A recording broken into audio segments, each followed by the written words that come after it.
Hello everybody, welcome back to our 3-Set Info channel. In today's video, I'll show you how to easily export your vault in the Bitwarden Desktop App.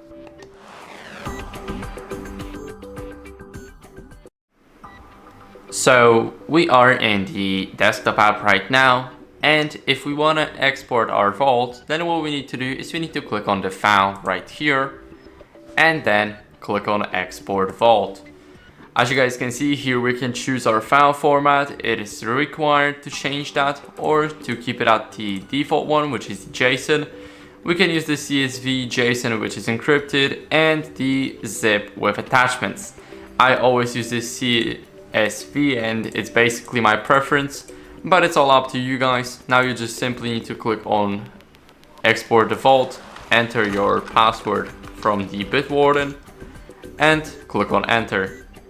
As you guys can see now, our data is exported. Here we can change the name. So for example, let's say important files and data.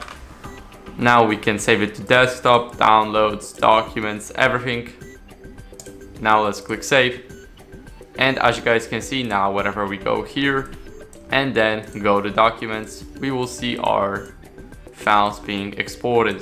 So that's basically it. I hope this video helped you. If it did, then leave a like, subscription, and a comment, and I'll see you in the next one.